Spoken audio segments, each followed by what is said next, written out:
দেখো কেমন করছো ওর বাবাকে। ব্যাস ব্যাস ব্যাস আর না, চলো আমরা বেরোবো, ঘুরতে যাবো। হ্যাঁ যাবো যাবো, ওখানে যাবো, তাজ হোটেলে যাবো। এই দেখো কি সুন্দর এখান থেকে ভিউটা, অসাধারণ, জাস্ট বিউটিফুল। সামনে পুল, তার সামনে বিচ, জাস্ট ওয়ান্ডারফুল। এর সামনেই কিন্তু অটো স্ট্যান্ড ফ্যান্ড সবই আছে।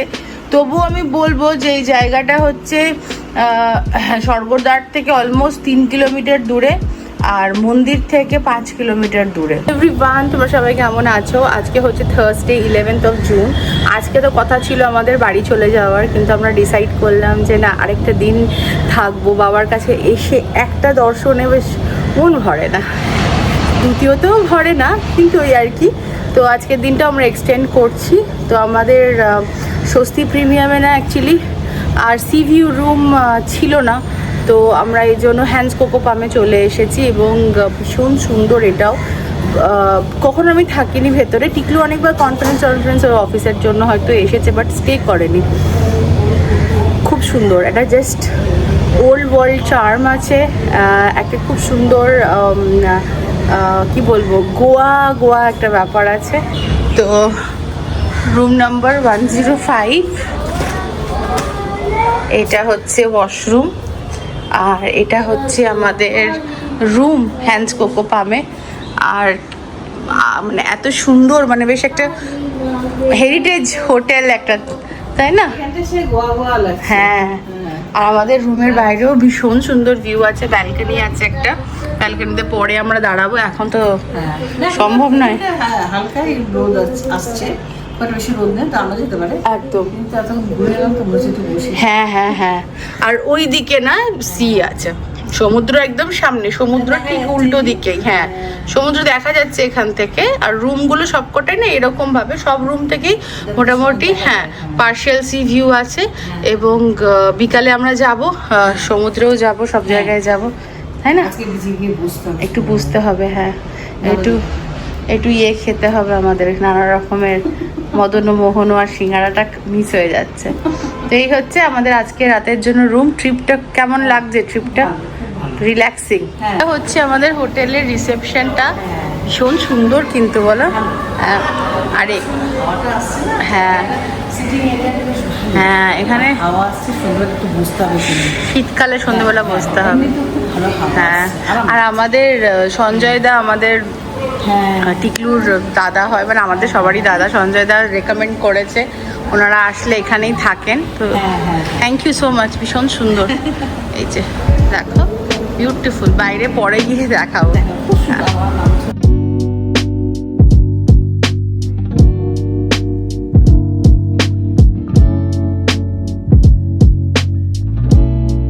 ঠাকুরের ভোগ আজকে রেডি হতে সময় লেগেছে, এই জন্য এখন এসেছে আমার জন্য। ঠাকুর খেয়ে নিয়েছে, এবার আমি খাবো।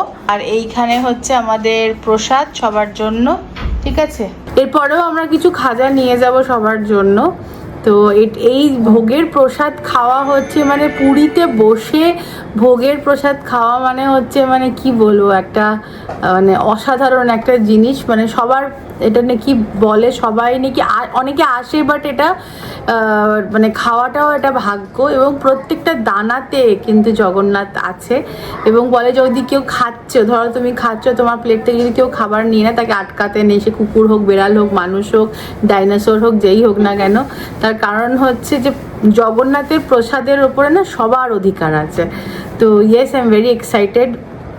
এটা খাবো, খেয়ে বলবো ঠাকুর আমার ভেতরে সব রোগ জ্বালা দুঃখ সব তুমি শেষ করে দাও। আর আমি তো জানোই জগন্নাথ ভক্ত, প্লাস জগন্নাথের মতনই আমি খেতে ভালোবাসি। এবং এক্স্যাক্টলি আমার যা আমার প্রিয়, মানে যা জগন্নাথের প্রিয় আমারও তাই প্রিয়। সেই কচু বলো, সেই ডাল বলো, মিষ্টি ভাত বলো, ঘি বলো, রাবড়ি বলো, আর যা খায়, 56 ভোগ, 56 আমরা দুজনেই। তো এই হচ্ছে ব্যাপার। তো চলো আমরা এবার একটুখানি রেস্ট করি। এখন 3:30 বাজে, বাইরে প্রচণ্ড রোদ, কিন্তু সারপ্রাইজিংলি মানে আজকে একটু হালকা হালকা হাওয়াও দিচ্ছে, তো বেশ ভালো লাগছিল, খারাপ লাগছিল না। বাট আমরা একটু রেস্ট করব, রেস্ট করে আবার যাব মন্দিরের দিকে। আজকে মন্দিরে প্রচণ্ড ভিড় আছে, কিছু একটা স্পেশাল ডে আছে। কি বললো মা? এটা কিছু স্পেশাল ডে আছে বলে গেল, যে মহারাজের অ্যাসিস্ট্যান্ট এসেছিলেন, ও বলে গেল। তো এই হচ্ছে ব্যাপার। আজকে যেই বিকালের দর্শনটা আমরা কালকে করেছিলাম সেটা করতে, হ্যাঁ সেটা করতে প্রচন্ড ভিড় তো হবে, প্রত্যেকটা হোটেল সোল্ড আউট। আর এখানে লোকে কি করতে আসে, একটু ওই গরমে রোদে চান করে আর যায়, আর জগন্নাথ, আর তো কিছু নেই এখানে। তো ওটাই আর কি।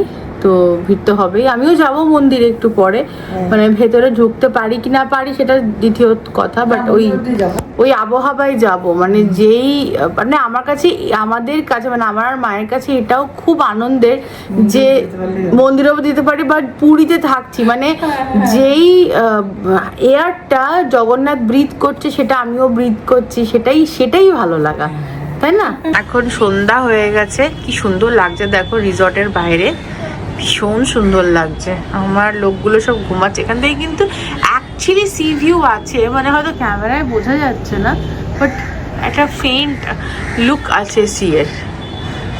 তো ওইখানে বার্থডে পার্টি আছে বোধহয়, দেখো হ্যাপি বার্থডে, দেখো সাজিয়েছে। এরকম রিসর্ট টাইপের জায়গায় না সবাইকে নিয়ে প্রাইভেট পার্টি করতে হেভি লাগে।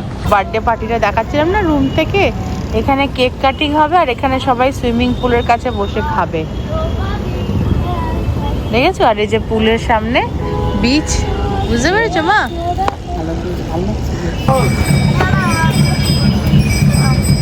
পুরীতে এসে টোটোয় যদি না চড়েছো তাহলে কিসে চড়েছো?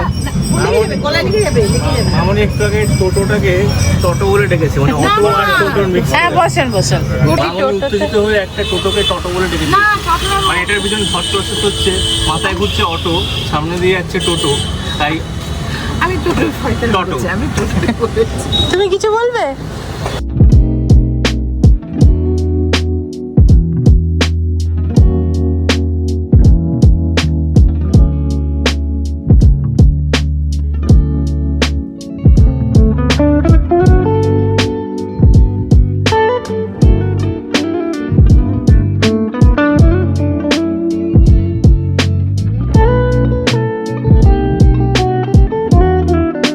মন্দিরে বসে থাকতে, এখানে বসে থাকলেও না আরাম লাগে। নতুন সিস্টেমটা ভালো করেছে, কিন্তু খুব ভালো করেছে। আর আজকে প্রচন্ড ভিড়, খুব ভিড়। আমি ভাবছিলাম যে শোনা বলছিল মা চলো একবার দেখি, কি পারবে মা? ওখান থেকে দেখি লাইন কোথা থেকে কোথায়, বিভৎস পারবো না এরকম ভাবে। এখানে বসে থাকাটাও শান্তি। বাবার সামনের কাছেই তো আছি, হ্যাঁ ভালো লাগছে। সেটাই, আমারও খুব আনন্দ হচ্ছে। ভিডিও করে করে দেখাও ঠিক, মানিকে একটু ভিডিও করো, বড় মামাকে একটু করো বাবা। হ্যাঁ আমরা সবাইকে একটু ভিডিও কল করেও দেখাতে পারছি। ইয়েট আমরা মন্দিরে, এটার জন্য আমরা টাকা নিচ্ছি আলাদা করে, আর ভিডিও কল 250 টাকা। তোমরাও যদি কেউ চাও তাহলে আমাদের জানাতে পারো। যত কাছে যাবো 50 টাকা করে বাড়বে। বাবা নেক্সট ট্রিপে তাহলে বলবে টিকলু দরকার নেই, আমরা নিজেরাই চলে যাব দেখতে। আমরা তো আজকে দর্শনটা করতে পারছি না, তার কারণ হচ্ছে প্রচন্ড ভিড়, কিন্তু আমরা এই মন্দিরের সামনে বসে এখান থেকে মন্দিরের চূড়া দেখতে পাচ্ছি, বাবাকে দেখতে পাচ্ছি, ওটাই ভালো লাগছে। কি বলবো, চলো। আর এই গানটা কেউ না, আর টিকলু সবাইকে ভিডিও কল করে দেখাচ্ছে ঠাকুরকে। তো অনেকে সেটা দেখা হলো, সুন্দর ইচ্ছা ছিল আমি খুব সেজে গুজে সুন্দরভাবে আসছি মন্দিরে, প্রথমে একটা চ্যাকলা ব্যাকলা হয়ে চলে আসি, তার জন্য সুন্দর করে সেজে গুজে এসেছি, কিন্তু আমার ভেতরে গিয়ে দেখা হলো না। যাই হোক, ঠিক আছে চলো আমরা এবার যাবো। আমরা এইবারের মতো পুরীর জগন্নাথ মন্দির থেকে সাইন অফ করছি। আবার দেখা হচ্ছে আগলি বার ব্রেক কে উস পার। ভোট বলবো তাকে 8:30 বেরিয়ে যেতে হবে। হ্যাঁ 8:30 বেরিয়ে যেতে হবে, কিন্তু এত লাইন না এখন না, ভালো সিস্টেম আছে, অ্যাটলিস্ট ভেতরে বসে অনেকক্ষণ তুমি টাইম স্পেন্ড করতে পারবে। হ্যাঁ। এটা একটা জিনিস আছে, অনেকক্ষণ বসেছিলাম, সবার সাথে সবাইকে ভিডিও কল করে দেখালাম, খুব ভালো লাগলো। চলো বেরোলে যাক। জয় জগন্নাথ। জয় জগন্নাথ। জয় জগন্নাথ। চলো।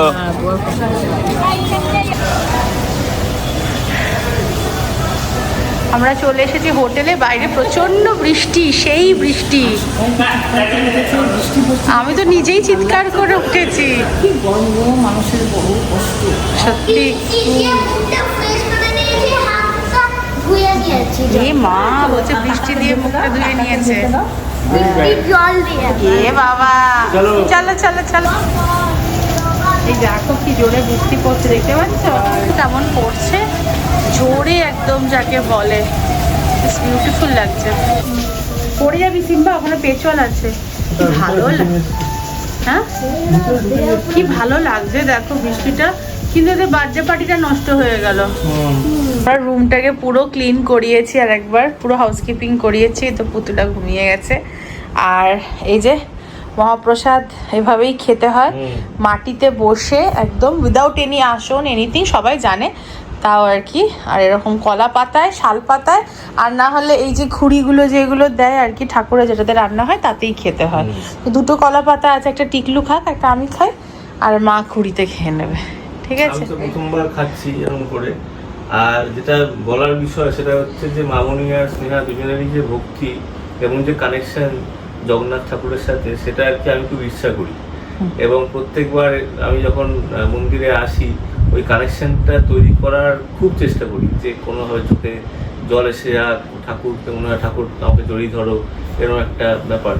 কিন্তু সেই কানেকশনটা সময় লাগবে বোধহয়, হয়তো যবে হওয়ার হয়ে যাবে। ঠাকুরকে তো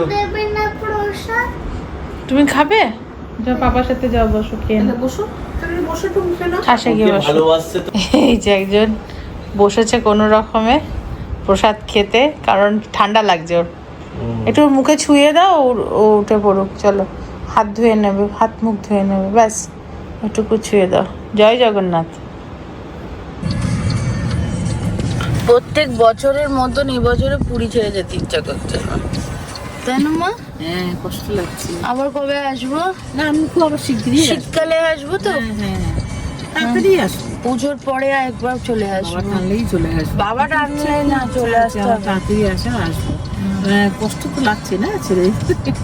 না সত্যি কথা বলছি, অন্য জায়গা থেকে যখন যাই না তখন অনেক কিছু মাথায় চলে যায় না, বাড়ি যাব, এই কাজ আছে, ওই কাজ আছে, এটা করতে হবে, সেটা করতে হবে।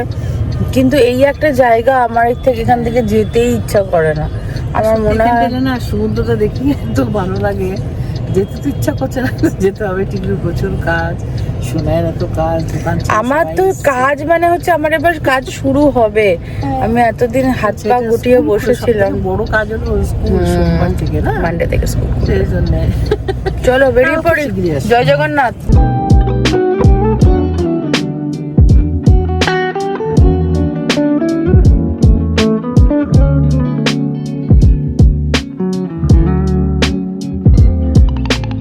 প্রত্যেকবার আমরা পুরী থেকে ভুবনেশ্বরে যাই এবং এই জায়গাটা দেখি, এটা হচ্ছে উত্তরা চক, এবং এইখানে প্রচুর দোকান আছে তোমার এই পেতলের।